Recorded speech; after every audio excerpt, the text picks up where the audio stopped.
Right. Tinokuchingamidza zvizvarwa zvenyika yeZimbabwe. Tiri kuno kumavirira enyika yeZimbabwe panonzi paHwange National Park.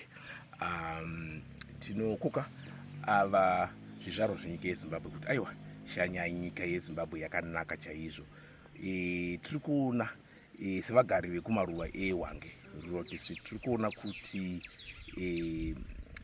kufamba kwakanaka. Izvi tiri kukurudzirawo vanhu kumativi mane nyika kuti vauye kuHwange vachione Hwange National Park. Isisi tiri mumapedyo neNational Park and kufamba kwavo nyore. Kare zvaidzi zvinodhura. Hatina choviri hakunoendwa nazvo ezvino aiwa. Kwane vanhu kumaruwa vanoita kuti mufambe muye kunoku.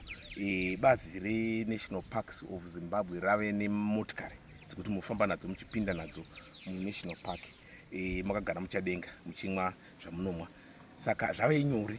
Kare zvainetsa. So tiri kukurudzira vanhu vese kuti uyai muchanyi kuHwange National Park, muyezve muchigara kumaruwa, mugare kuLanyula Cultural Village. Isi tokusvitsai kuno, right?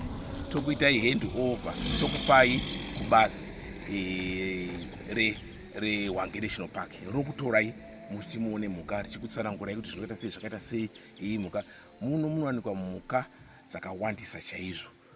Chikuru chamusati maziya ruzhinji rweZimbabwe kuti Hwange National Park inova nenzou dzakawanda.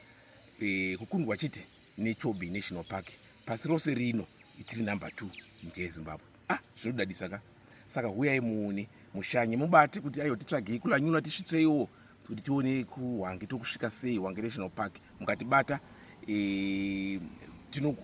tinokusvitsai. Right. Tinotenda zvizvarwa zveZimbabwe. Taonana kuno. Zita rangu ndonzi Taku.